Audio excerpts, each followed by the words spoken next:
Good afternoon, everyone, and welcome to BarleyBin Live. My name is Mitchell Japp. I am the Research and Extension Manager with SAS Barley. And if you had not yet attended a BarleyBin Live, this is a new event that SAS Barley started here in 2022. And the idea behind BarleyBin Live is one of those times when you're at a meeting and you've got a question for a speaker, and sometimes what you ask that question and the speaker doesn't maybe have the answer that you're looking for exactly. And so this is the opportunity to ask those very specific questions, and the researcher has the slides and details available with them right on hand. And so that's the idea behind BarleyBin Live, is being able to connect with researchers, extension people, and get some really solid answers out for producers on what's happening on specific topics. And today we're talking about fertility for malt barley production. And we've got with us here Lyle Cowell from Nutrien talking about soil fertility. Before we get into the presentation from Lyle, I just wanted to give you a little bit of an overview of some of the communication channels that SAS Barley has. Sorry, wrong button. We've got quite a few ways to reach out to producers, and hopefully you're accessing some of these. We've got the magazine comes out biannually, or sorry, semi-annually, in the fall and the spring. So the spring issue would have just hit mailboxes for producers here. It's also available online. We've got the podcast, the BarleyBin podcast, or Twitter account, which is pretty active. Our e-newsletter comes out monthly.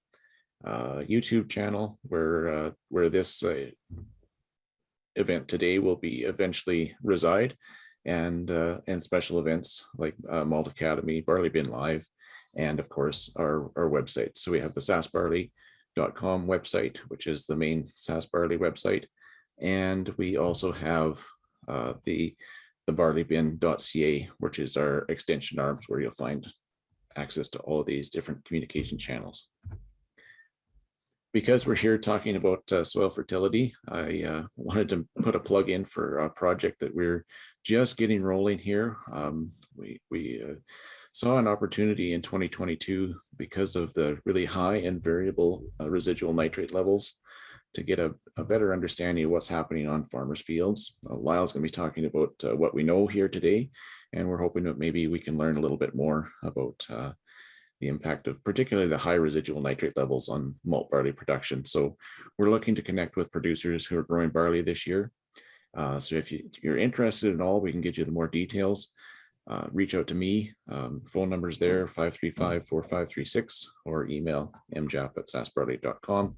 And of course, the contact information or contact form is available on the SAS Barley website. I won't have a chance to display the QR code for the little survey we've got for the BarleyBin Live event at the end of the meeting, but I thought I'd put it up here now. If you point your camera phone at the QR code on the screen, you'll be able to be directed towards the survey. You fill it out after the event. Or if you want to wait, I will post the link in the chat as the session wraps up later this afternoon, or over the next half hour or so. So today we have, as I mentioned, Lyle Cowell. Lyle's a manager with Nutrien Ag Services, and really appreciated learning from Lyle over the years. He's a really excellent agronomist, and talking to various people over the years, hear great things about Lyle and some of the work that he has done. As we're going through the presentation, I really want to encourage you to be interactive. We've got the chat function available. We've got the question and answer. So maybe just test out the chat and indicate where you're from, where you're listening from here today. And then the key question and answer, of course, you can type in your questions there and we'll respond to them. I'm not sure if Lyle will get to them as he rolls, or we'll do the question and answer at the end. We can go either way on that. And if you would rather say your question out loud, raise your hand, and we can invite you to unmute and say your question. So the questions that we put forward to Lyle to drive his presentation here were 3 questions, and they somewhat related to that project that we're looking towards. So what will happen to nutrients taken up by regrowth or volunteer growth last fall? There's lots of fields out there in a really long fall. If they had any moisture, there was a fair amount of regrowth from seeds thrown over or fallen that had happened to shell out, or regrowth in particular in the canola fields. Second question, what should the fertility plan be for malt or feed barley, considering potential for high residual N, in some areas pretty limited soil moisture, and extremely high fertilizer prices? And finally, the third question before we give it over to Lyle for his presentation, what soil test results would make you question planting malt barley on a field? All right, I am going to stop sharing and let Lyle share his screen, and look forward to listening to the presentation. Thanks, Lyle. Okay, well, thanks a lot. There we go. Let me know if you can't see any slides or if you can't hear me, I guess. Hopefully all is well in that way. Looks good here. Yeah, great.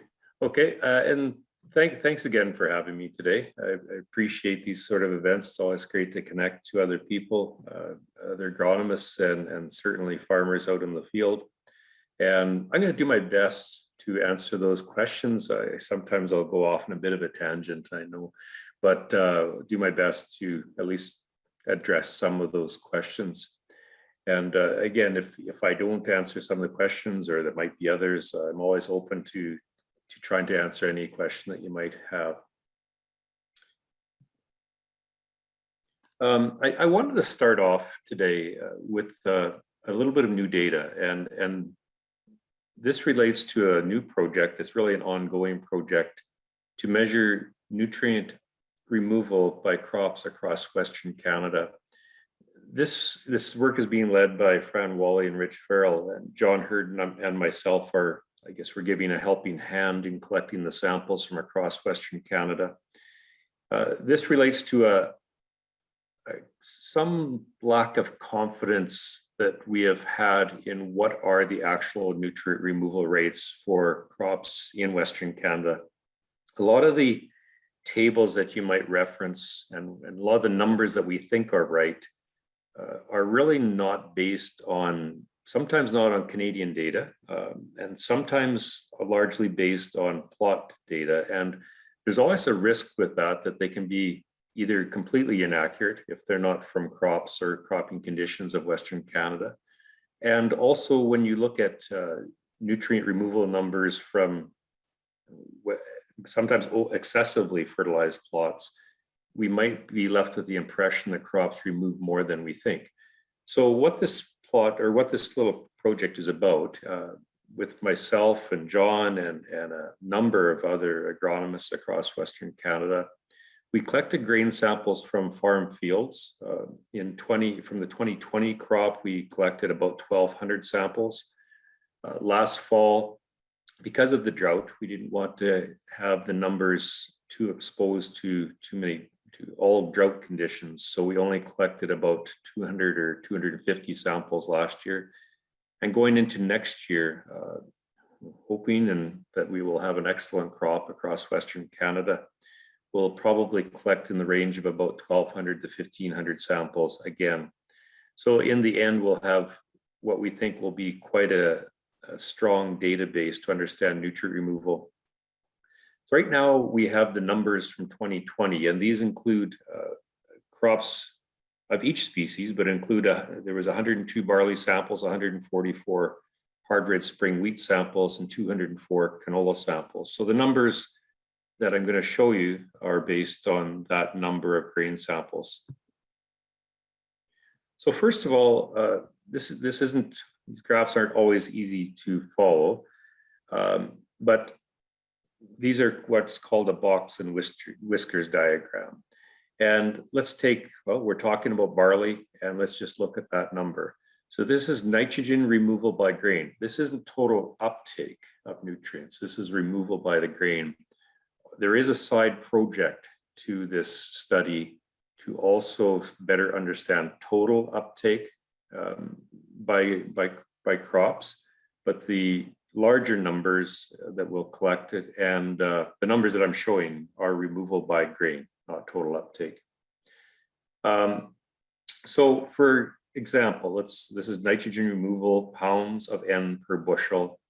With barley, the little red bars that are beside each crop, those are the current assumed numbers that you will find in most publications for Western Canada. So for Western Canada, the current assumed number is in a range of about 0.9 to about 1 pound of nitrogen per bushel of barley, nitrogen removal. And now the average, or actually the median, we don't need to get too fine on the statistics here, is represented by the small box in the center, and then the plus or minus of the 10% of numbers is the bigger box. So in the end, for barley, we're pretty close. It looks, based on 2020 numbers, the average removal rate of nitrogen per bushel by barley was around 0.85 pounds of N. And the larger bars represent the 95% of the numbers of those collected. So the total range was wider, anywhere from about 0.5 to close to 1.2 pounds of N per bushel. And then the little other dots are just outliers beyond that. So barley is pretty accurate, it looks like. And in general, most of the nitrogen numbers are looking fairly accurate in terms of what we expect in terms of nutrient removal. It's an interesting diagram because the concern is, does a crop remove a lot more N per bushel if it's a really high yielding or a very low yielding crop? And this is just a scatter plot of all the barley samples from that data collection of over 100 grain samples, the full range of yields that were measured in 2020 from those, and the nitrogen removal in pounds of N per bushel. And good news is that there doesn't seem to be a lot of variation from high to low yields. It looks like some of the really low yielding samples may be a bit of an outlier down in the bottom left here. And that might be samples that were affected by something other than, maybe it was insect damage or severe disease damage that was causing the yield loss in those cases. But good news is, I think, that in terms of interpreting the data, it doesn't really matter what the yield is in terms of removal of N per bushel. So this is the same story, same idea of how it's being presented for phosphorus and removing how much phosphorus removed per bushel of grain. Again, with barley, the numbers don't look too bad. The current accepted numbers tend to be about a little over 0.4 pounds of phosphorus per bushel. And it looks like the data is relatively accurate, relatively robust in terms of barley. As a side note, we're talking about barley today, but I think we can take a look at a couple other crops here. And it looks like the neighbor in the graph to barley is canola. The data suggests that we're overestimating the removal rate of phosphorus per bushel by canola. We see that our current most published numbers fall in the range of about 1.1 pound of phosphorus per bushel of canola. And in reality, the average is actually closer to about 0.85 pounds of phosphorus per bushel. We will continue to collect data and make these numbers a little bit more robust. But this might explain why sometimes we are surprised at how good our yields remain despite what we think is not applying quite enough phosphorus on canola. And this is actually the case with other crops too. If you go far to the other side, though, we'll see spring wheat. It's second from the right. We might be underestimating the amount of phosphorus being removed by spring wheat. So again, this is new data. It's not complete data, but it gives you a little insight in what we might be learning from this. Also want to point out the tremendous range in removal rates among some crops to suggest that, for example, barley removes exactly 0.45 pounds of phosphorus per acre is misleading. It's a range that we have to remember. Potassium, again, it's interesting that the barley numbers are fairly consistently accurate. The assumed number being about 0.3 pounds of potassium expressed as K2O per bushel of grain. And it looks like the data that is fairly accurate. I'll come back briefly to potassium, but we should remember that most potassium actually remains in crop residue. It's actually not removed by grain, a kind of a good news thing with potassium all the time. And moving forward, sulfur, again, for barley, fairly accurate. We might be removing a little bit less sulfur per bushel than we expect. An interesting number, again, the neighbor to barley is sulfur there. And it looks quite certainly that we are removing less sulfur per bushel of canola than what previous data would suggest. So for barley, probably expect to remove about 0.06 pounds per bushel. Canola, we've always assumed that it's in the range of 0.3 pounds of sulfur per bushel. And data from across Western Canada suggests that that is too high a number. So we are going to learn some things that will, from this study, that is going to help us better recommend fertilizers, not just for barley, but for those rotational crops that are with barley. You have to remember the barley is grown not by itself, but within a rotation. Now, just a couple of graphs just to bring this home a little bit more. And this is grain nutrient removal, just to try visualize this a bit better. It's exactly the same numbers, but without the complexity of some of the statistics and the other diagrams.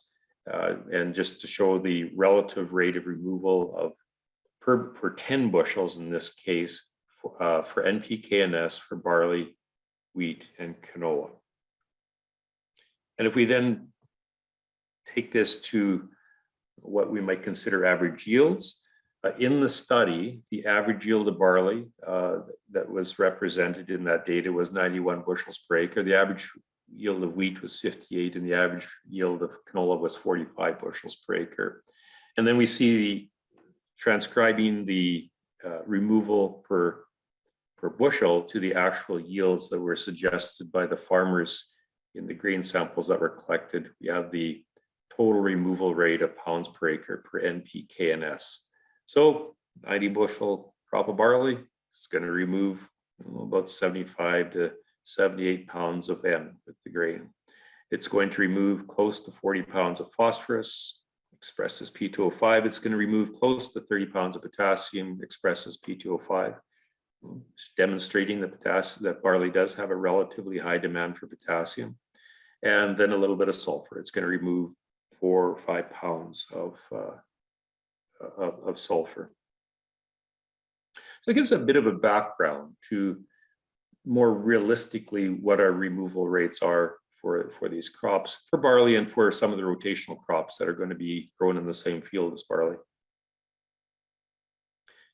Now, that gives us a bit of background. And I know moving forward to think a little bit about what about this year? Well, 2022 started in 2021, and we're going into the 2022 crop with some rather different conditions as a result of the drought that came with last year, as well as we finally got some rainfall across a good part of Western Canada, but it came too late. It came too late to really help the crops, and in the end, we had enough rain to sometimes cause second growth.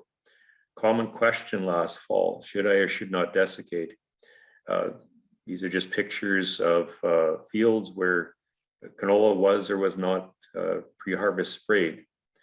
Now, we had enough moisture last fall. It wasn't a lot, but we did have enough moisture to make things grow again. And obviously we had enough moisture last fall to make canola not just regrow, but actually go into flower in many cases, even form pods. We were faced with a choice. Do we kill that canola or other regrowth in the fall to prevent that regrowth and therefore protect the moisture that we had in the soil and nutrients that we had in the soil, or do we just choose to let it regrow? It's a difficult question to answer, but I'm going to try to give a little bit of a background to what the end results might be in terms of nutrient uptake. Certainly it used water, there's no question on that, but what does this mean in terms of nutrient uptake and where it might take us this year? Just a couple more pictures here I added with some bad regrowth in canola as it's being harvested. To answer some of this is an important diagram, an important figure to understand. You should always have this in mind, actually. And this diagram shows how dry matter is accumulated by a crop relative to nutrient uptake. And this is true for every crop. It's especially true for our short season crops, our canola, wheat, barley, that really have to produce seed in very few days. They have to grow quickly and they have to take up nutrients quickly. Now, not only do they grow quickly, so the bottom line here is the dry matter, and that's the actual, I guess you'd call it the crop growth. But plants take up nutrients faster, earlier than they accumulate dry matter. They take up the nutrients essentially ahead of accumulating dry matter. And we have the numbers here, and this is based on some nice work done over the past 15, 20 years by people like Adrian Johnston and John Hurd and Sukta Mali and others. So really this depicts really an accumulation of their data. Phosphorus is taken up more quickly than dry matter is accumulated. Nitrogen, rule of thumb with nitrogen, you need to have at least 2/3 of the nitrogen taken up by the crop by the time it begins to tiller. Potassium is especially important to have early in the season, to the point that a crop actually will have accumulated almost all of the potassium it really needs to grow by the time it begins to tiller. So late application of any of these nutrients tends to be inefficient because it just becomes too late to help that crop turn those nutrients into yield. The one that you might question here is potassium. Like, why does potassium decline at the heading? And that's because as crops mature, as leaves begin to fall, then potassium is returned to the soil. Potassium cycles back to the soil very efficiently, actually. And so that's why we see that up and then at beginning of decline of potassium. But always keep this in mind. Now, this means that regrowth is affected. When the last year falls regrowth, how is that? What does that mean in terms of nutrient uptake? That regrowth, the canola will be started to flower even. Some of the volunteer cereals got quite advanced. It means that not only did it accumulate a lot of dry matter, it probably took up a tremendous amount of nutrients. So that might be a problem. That regrowth did take up a lot of nutrients, and is it going to be available to next year's crop? So not only may it have used up last year's small supply of soil moisture, but it may have accumulated more nutrients more than we wish it would have. Now, will it return to the soil? There's some good data over the past few years that I'm going to show that gives us a bit of a hint where this would be. This particular study from the Canadian Journal of Soil Science measured two nutrients, nitrogen and potassium. And I'm showing nitrogen on the first slide here.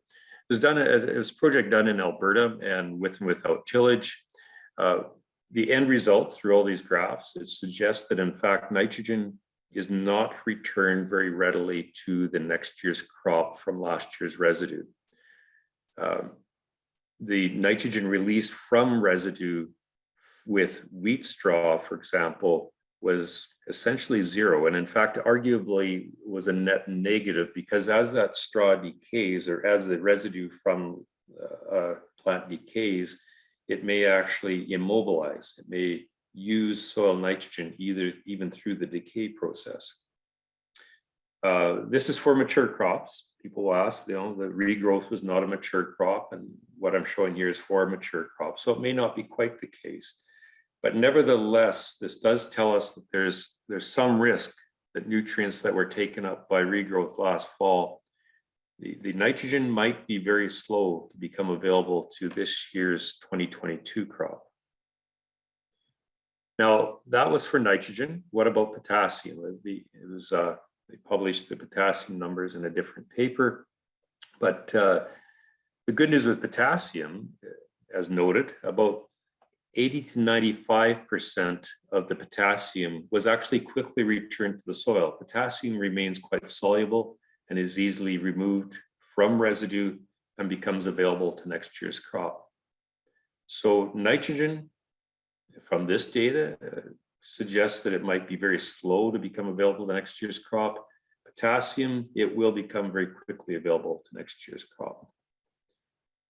I also have this bit of data here from Ryan Hangs. He's a research scientist at the University of Saskatchewan, and I don't think too many people will have seen this particular data, and it's actually a nice data set. Ryan published it at the Soils and Crops Workshop a couple of years ago, but I don't know if it's been published beyond that. And he did a nice study. He collected residue, crop residue, fresh crop residue, from a number of crops from farm fields, not from plots, just from farm fields, and then measured the rate of nutrient return to the soil over the course of actually 2 years. And what I have here is the data from within 6 months. So essentially from fall till spring, because that's really what we're most interested in, is the return of nutrients, how quickly it's going to supply nutrients to this year's crop.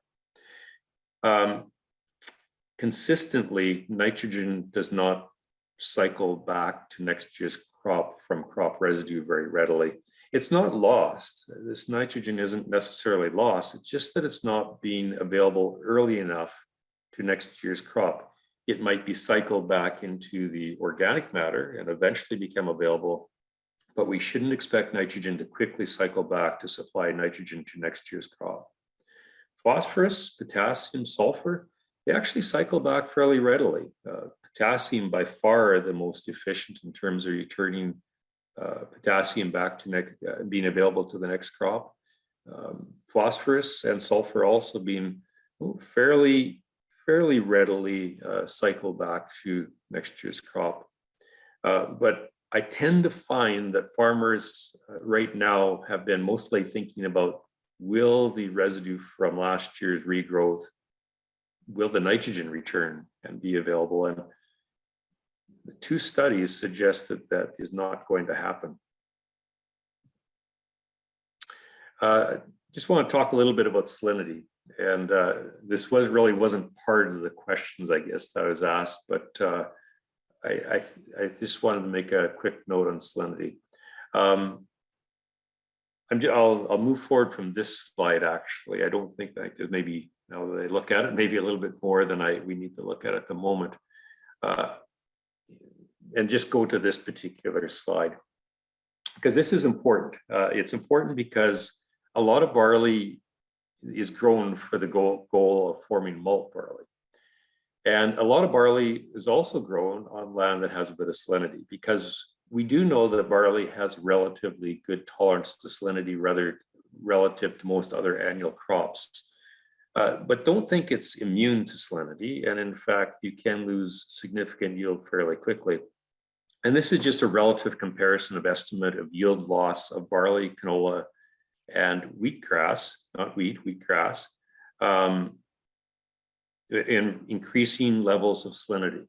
So if you have a soil test measurement of salinity using a 1-to-1 electrical conductivity, which is the case for most slabs in Western Canada, if you have a 1-to-1 ratio of salinity of 1, so if you look at your soil test, salinity says 1, then you should expect probably no yield loss from either barley, canola, or wheatgrass. If you have a conductivity of 2, you're going to start to lose some yield.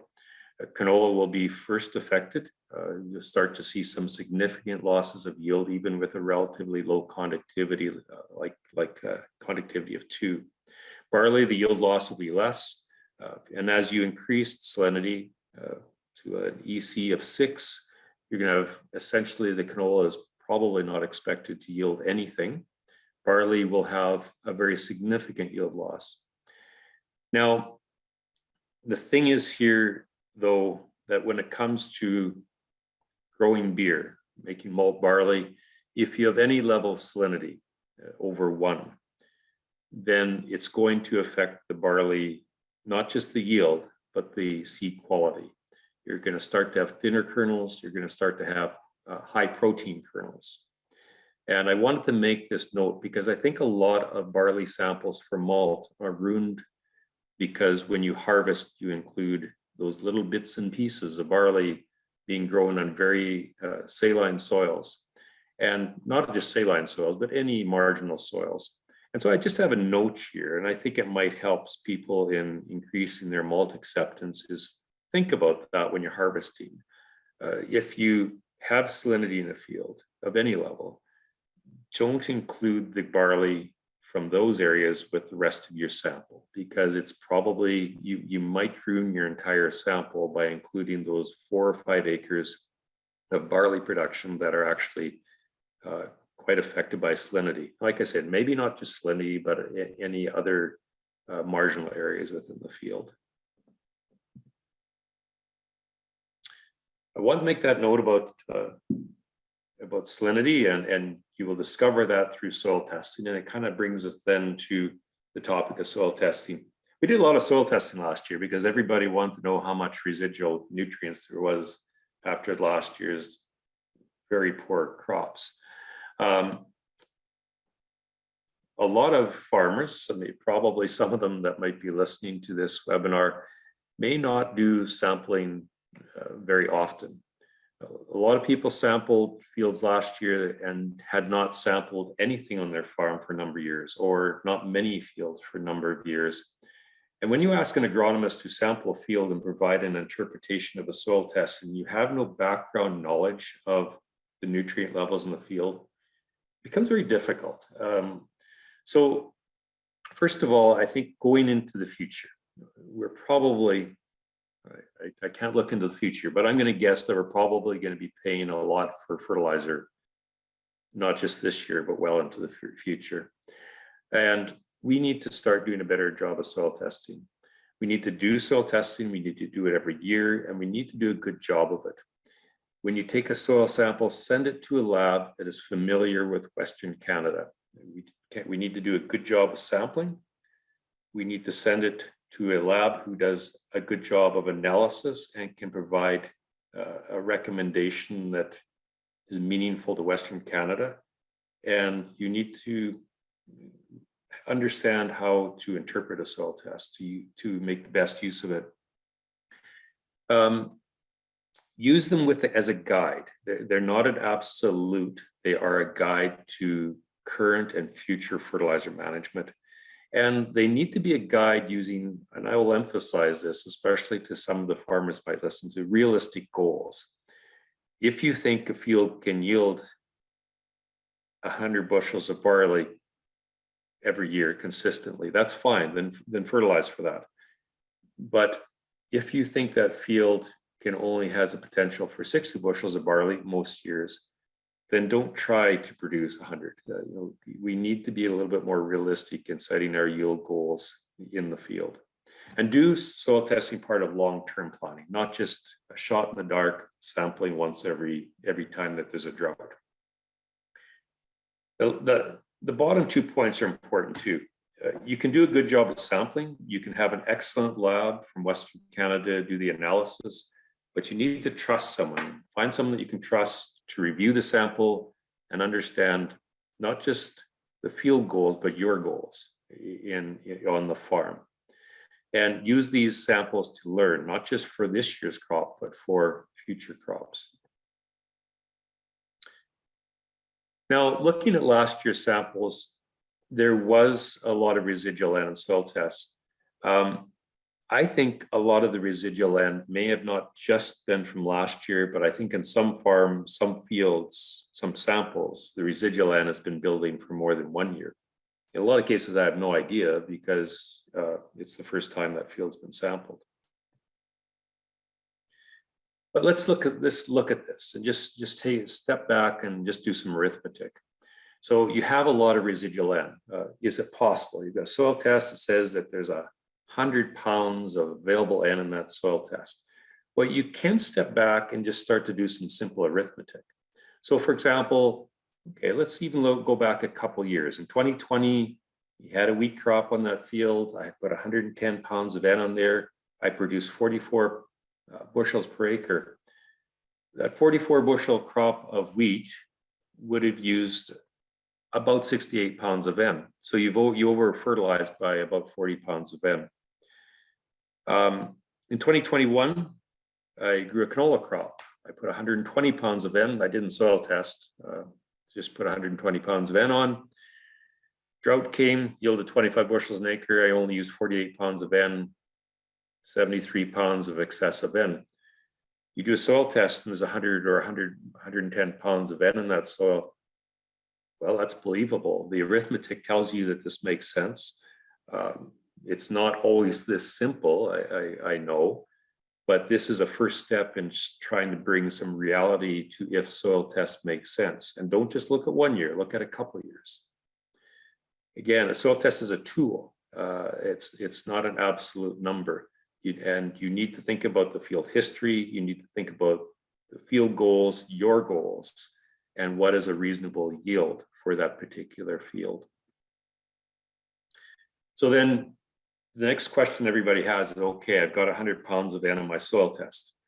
Should I cut my rate of N back to 0? Should I cut it back to 20? Should I just reduce it to 80?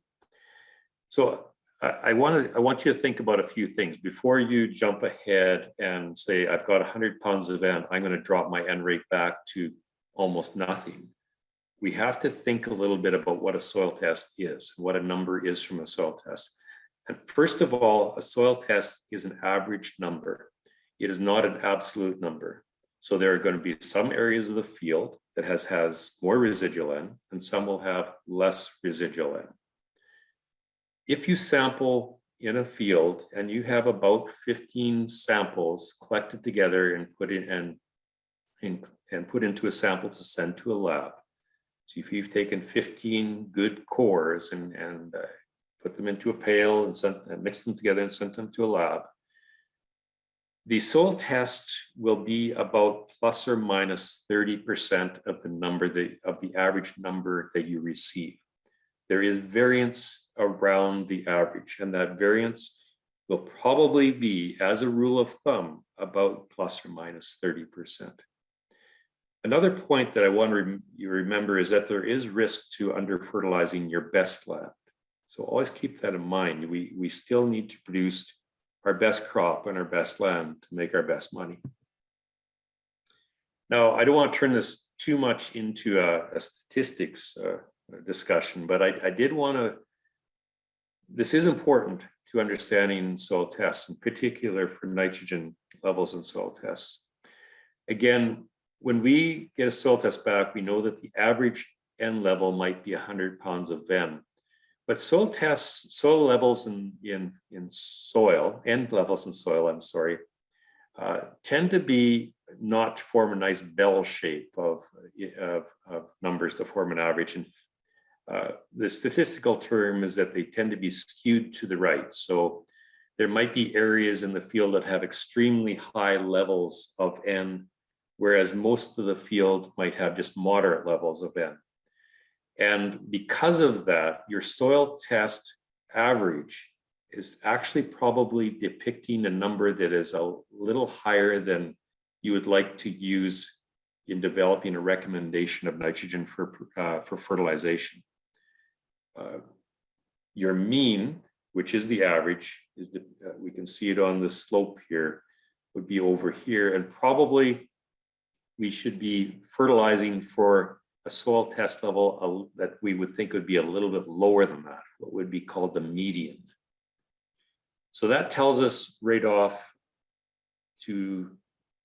that we shouldn't probably, in most cases, fertilize only to the soil test, but perhaps a little higher than what the soil test would suggest.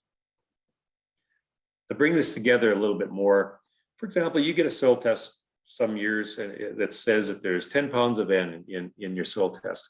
Well, that probably means that there's not exactly 10 pounds of N in every place in the field, but there's probably a range between 7 and 13 pounds of N across the field. No big deal. You go out and you're probably going to apply the same rate across the field. You might use a variable rate, but this is not going to have a huge impact in your management decision as far as N rates. But if you have higher rates, if you have 50 pounds of N in your soil test, and that range is 35 to 65 pounds of N across the field, this starts to make you think a little bit about, okay, 35 to 65, where do I need to be at an actual N rate? 100 pounds of N, you probably will actually have a range of between 70 and 130 pounds of N across the field. So should you fertilize for 100 pounds of N, or if there was 70 or 130? I wouldn't suggest that you should fertilize at a very low rate to thinking that there's 100 pounds of N in the whole field, because in some of the field, and it might be some of the most productive part of the field, there might only be 70 pounds of N. So you have to take a step back and think about this and probably apply a little bit more N than you would just based on the soil test. It leads to a different strategy in long-term management. Now, some fields are nice and level, but actually most fields across Western Canada are quite rolling. Probably 60, 70% of Western Canada has a landscape sort of like this. And soil testing is not easy when you are faced with variability in topography. So again, this brings me back to when you get a soil test done, talk to someone who kind of knows what they're talking about when they're doing a soil test, so that they're not just getting a bucket of soil. I've heard people refer to that, how hard is it to go out and get a pail of soil? Well, it is. You do need to understand a lot more than just taking a sample and throwing it in a pail and sending it to the lab. You need to understand the variability amongst topography and a number of other factors within that field to actually take a good soil sample and to give good advice. We have tools at hand now. When I was young, we didn't have a lot of these types of tools available to make our sampling accuracy better. This field that I've depicted here it has yearly NDVI imagery, mid-season NDVI imagery, of a black and white photo, and then the imagery from a number of different years, a number of different production years. And agronomists now have access to these types of things and to better understand where samples should be taken. If I was an agronomist and taking a sample from this field, I would never touch the red or really low producing areas of the field, and I would focus my samples on the most productive area of the field. So talk to your agronomist who's taking this sample or helping to identify the sample location to understand that you really should fertilize for the most productive area of the field. And these tools like NDVI imagery can really help you start to pinpoint where samples should be taken. You can take this in a number of different directions from here. You can sample a number of different places. In this field, I would take my average sample from the most productive areas. I might take a separate sample from the least productive areas to try and understand why they are not productive. But you can start to use these tools that we now have currently that we didn't used to have for soil sampling.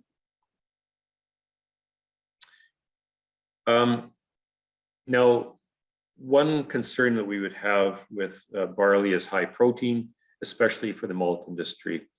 High protein can be a result of two things. One, excess N, so the plant is simply taking up too much nitrogen and forming too much protein, or thin seed. Most of the time, it has very little to do with N supply, and it has a lot more to do with thin seed. Because protein is actually not a content, it's a concentration. So Two seeds can have exactly the same amount of nitrogen in them, the same amount of protein in them, but the concentration in a thin seed will be much higher than the concentration in a nice plump seed. And so high protein seed tends to be a result of something that went wrong while the seed was filling. And that might be drought during the filling of the seed. It might be a number of other factors.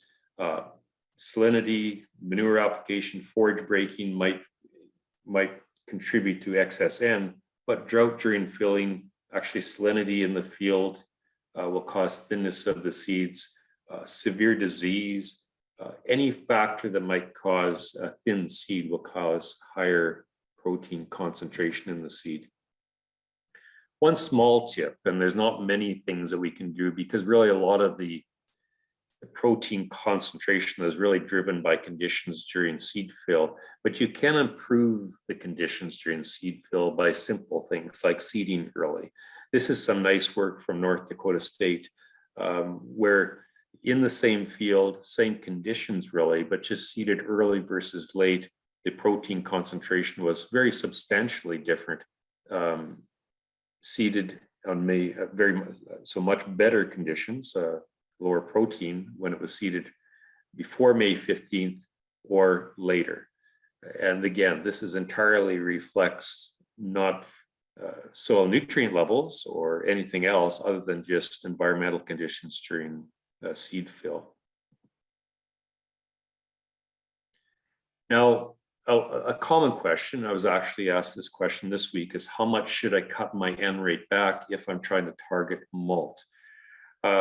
Because we don't want to compromise our yield while we're cutting our N rate back. So this becomes a bit of a balance, and always has been a bit of a balance. If you reduce your N rate, you risk your yield, you risk yield loss. If your N level is extremely high, if there's extremely high levels of residual N, if there's been manure in the field, or if it's a forage legume breaking, maybe molt production just isn't going to happen there. But in terms of reducing your N rate in most fields, as a common question this year, let's step back and look at some work that was done by Cindy Grant at when she's retired now, Cindy, but she did quite a few years ago now at Brandon. And this was a malt study measuring protein and yield in barley, and happened to run over a number of years, one of them very dry, one of them where it was not very dry, and one with it was just right. And so long and short of this is that N rate had very little to do with protein concentration. In the dry year, we see the yield was really quite low, tended to be 50 bushels an acre or less. The protein was always too high. So in dry conditions, the yield was small, plus the seed was thin. So it was always high in protein. Even when there was no N applied, the protein level was still high because the seed was thin. Moderate conditions, well, yields here where she was achieving yields of pushing 70 bushels an acre with adequate N fertilization. The protein level really wasn't tremendously affected or to the point of being unacceptable by increasing N rates. You can expect to see an increase in protein, but really you do need to achieve your maximum yield potential too. So in a field like this, 80 pounds of N, the protein was still not bad and achieved reasonable yields. And in wet conditions, yields, not excessively wet, but just extremely good conditions, yields approaching 90 bushels per acre, the protein was always low. So again, big picture, you don't want to get carried away with N rates, but you also don't need to cut your N rate back too significantly, because in the end, weather is going to tell the story, and or other conditions are going to tell the story to if you have high or low protein barley. It's all about the size of the seed. One other small tip is if you're growing malt barley, especially, but realistically, I'm not a big fan of top dressing nitrogen for any of our short season crops. We're not growing potatoes and corn here, folks. If you're growing wheat, barley, and canola, they barely have enough time to grow, to mature, let alone to try nudge it along with top dressing of N. And as I showed earlier on, crops need their nutrients early in the season. They are not going to achieve a higher yield by top dressing any macronutrient late in the season. And this data here kind of shows this point. It's simply looking at 90 pounds of N applied in the spring versus splitting it through a number of different top dressing scenarios. And in no case was a top dressing of any value. It didn't have any significant impact on improving yield, but it did increase protein. And that's really not what we're after here in terms of malt barley. I talk mostly about nitrogen because that's really what most of the questions have been in going into the spring. It's the high residual levels of N in the soil and how to manage N, how to deal with all the things with nitrogen that are going into the next season. But PK and S, every nutrient is important. So I just thought I'd just show a couple quick pictures.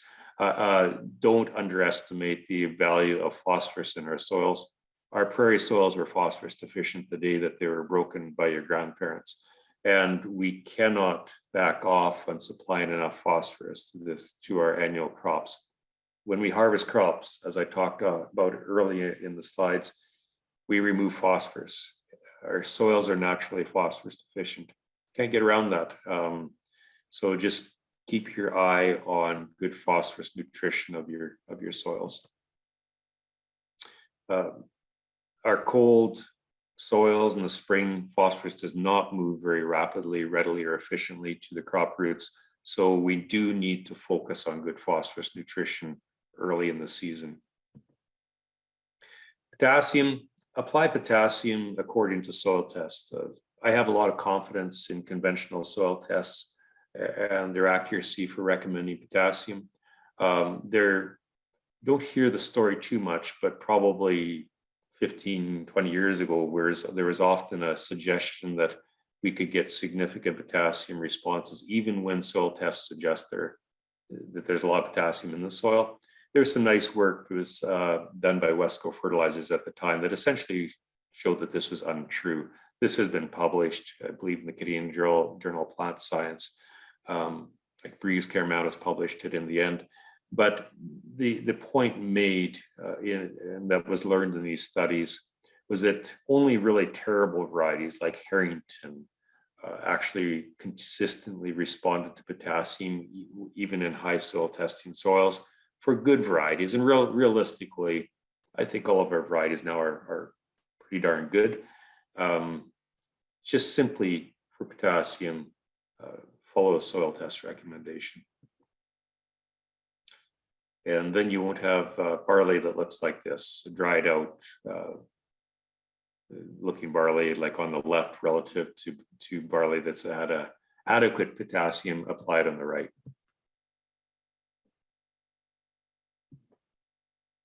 And sulfur, barley doesn't need a lot of sulfur. A lot of you are growing barley in rotation with canola, which probably 9 out of 10 of you are applying more sulfur that's needed by the canola.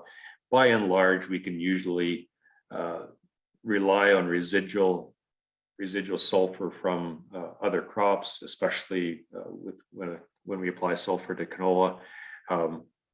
But at the same time, do keep an eye on it because it can have a significant impact on any crop if it is deficient.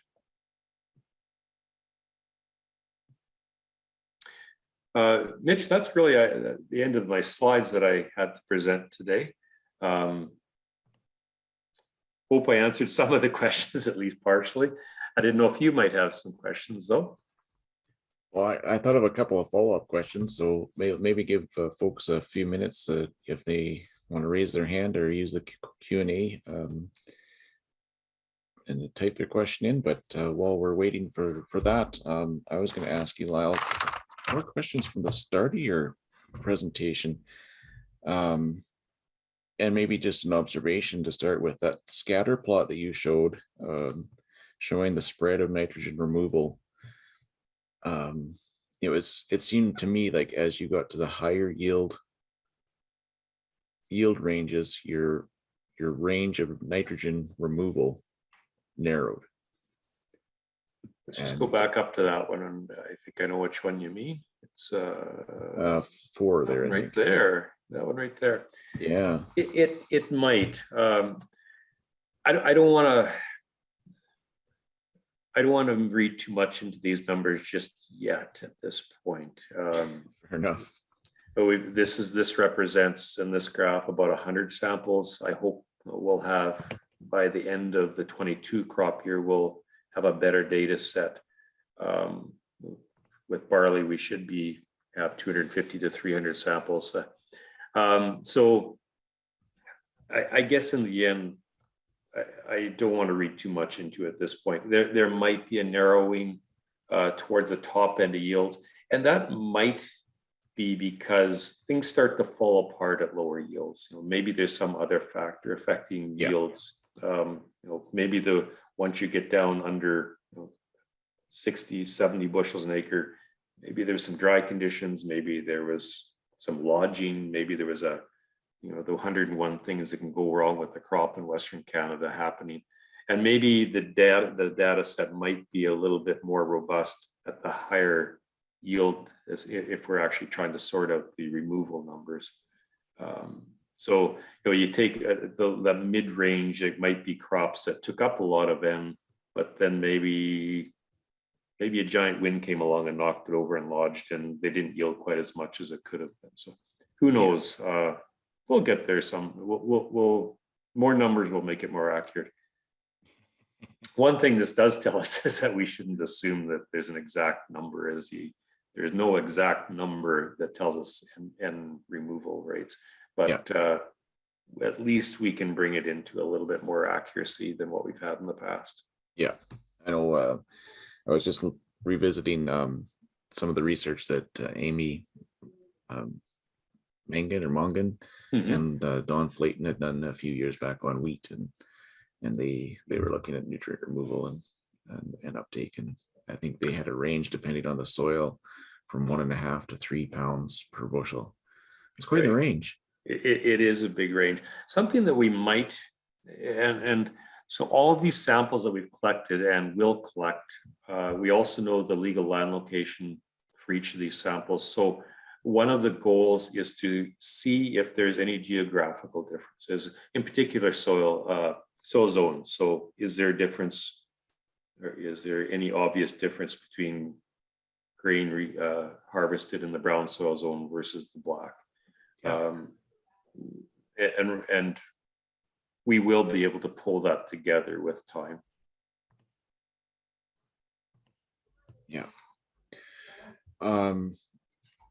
You had also shown a slide where you looked at the removal by crops. I think you had barley, wheat, and maybe canola for the average yield.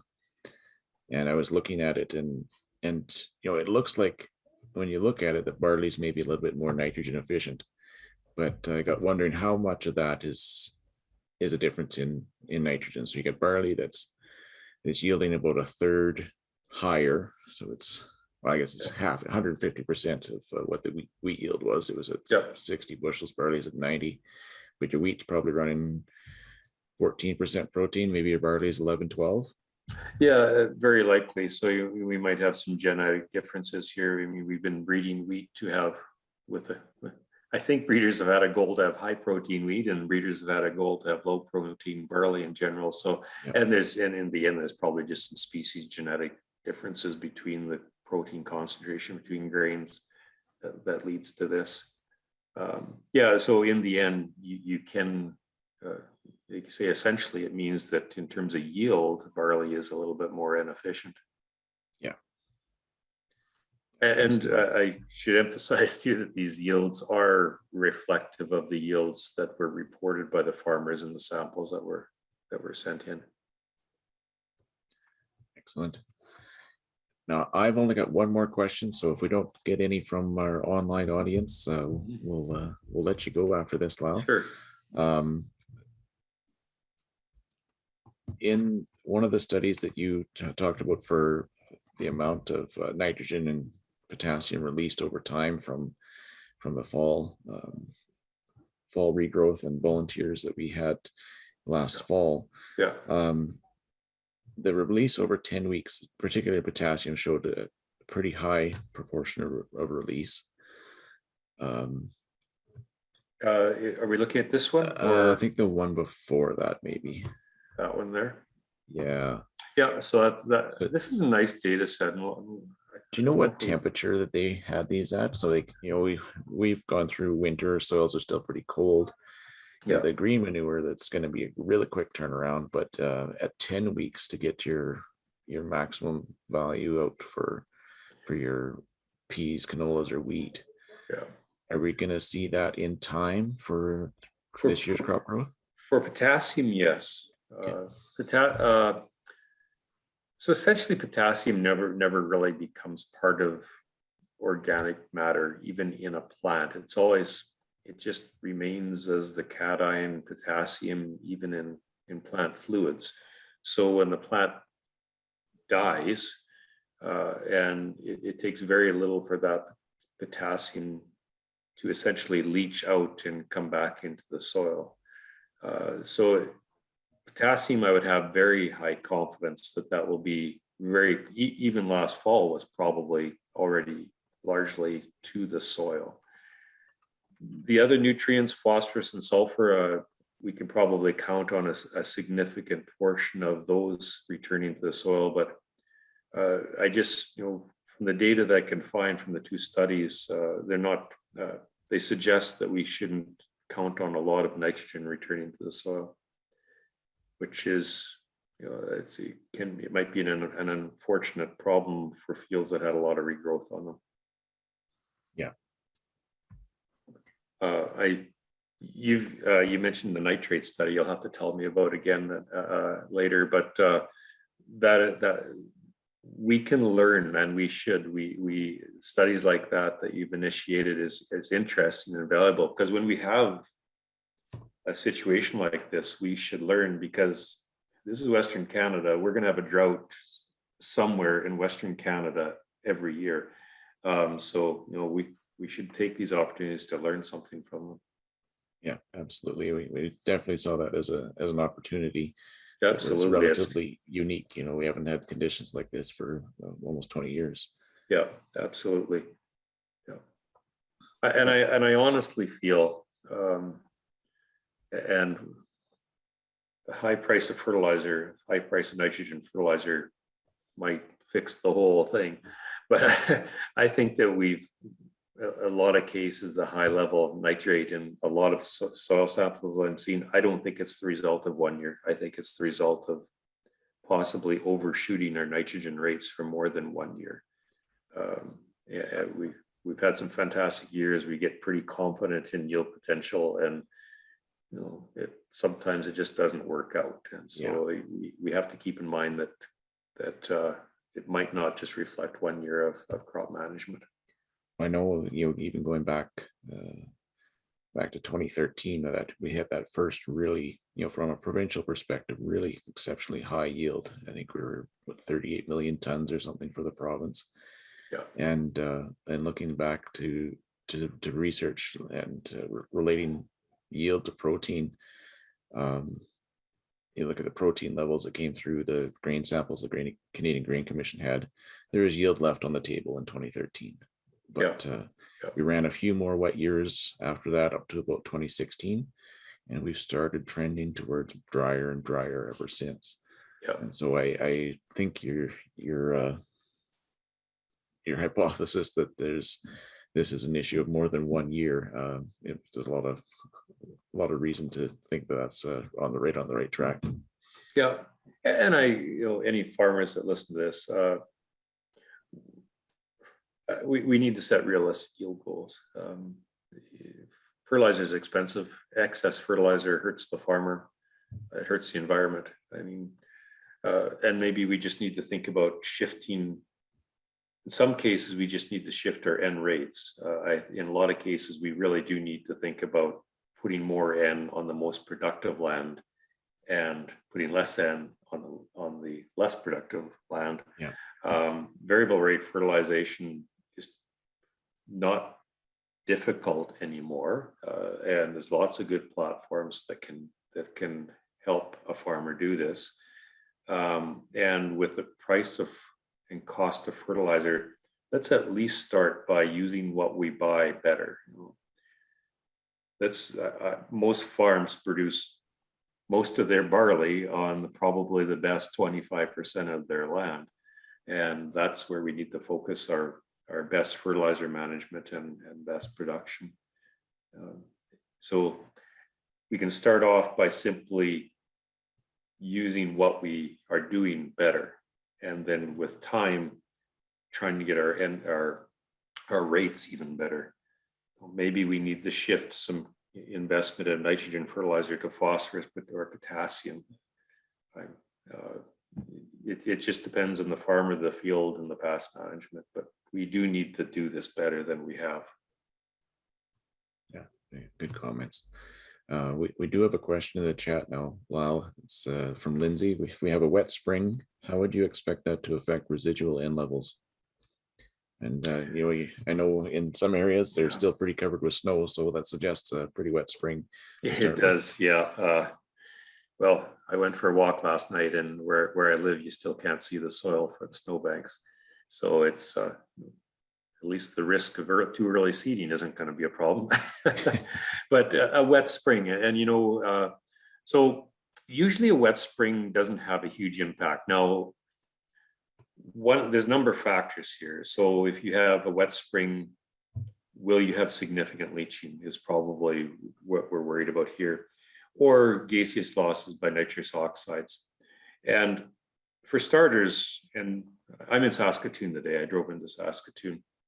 Driving along, you see lots of fields with water sitting on them. That tells me not that there's a tremendous amount of water in the fields, it tells me that the soil is still frozen. And so you won't have significant leaching until on soil that is frozen. It's just the way it is. Not only that, the soil is cold. So for nitrous oxide emission loss, it can happen, but it's probably not going to be happening in any great levels, even in a cold, wet soil. Now, there's other data that gives me some comfort to think that we're not in any great risk to having loss of the nitrates or the nitrogen from the soil.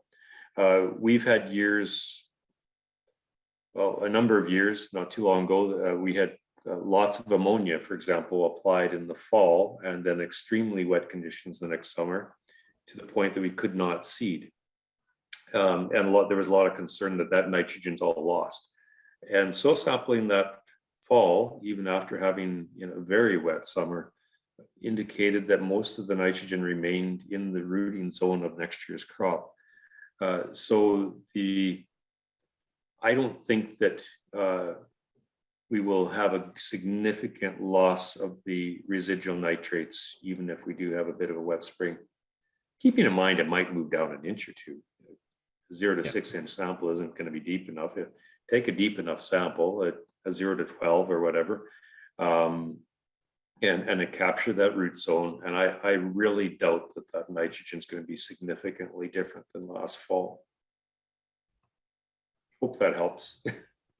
Thanks, Lyle. Looks like it helps. That's good. Good. Well, we don't have any more open questions, Lyle. I'm out of questions, so I think we'll wrap it up for today. I want to say thank you very much. So thanks, Lyle. I appreciate you taking the time to build the presentation. I know it takes a fair bit of work to do that, and be here and share your knowledge here with everybody, and hopefully for perpetuity on our YouTube platform. Yes. Well, again, thank you very much for having me. I actually appreciate this sort of thing. Like I say, it's nice to have this.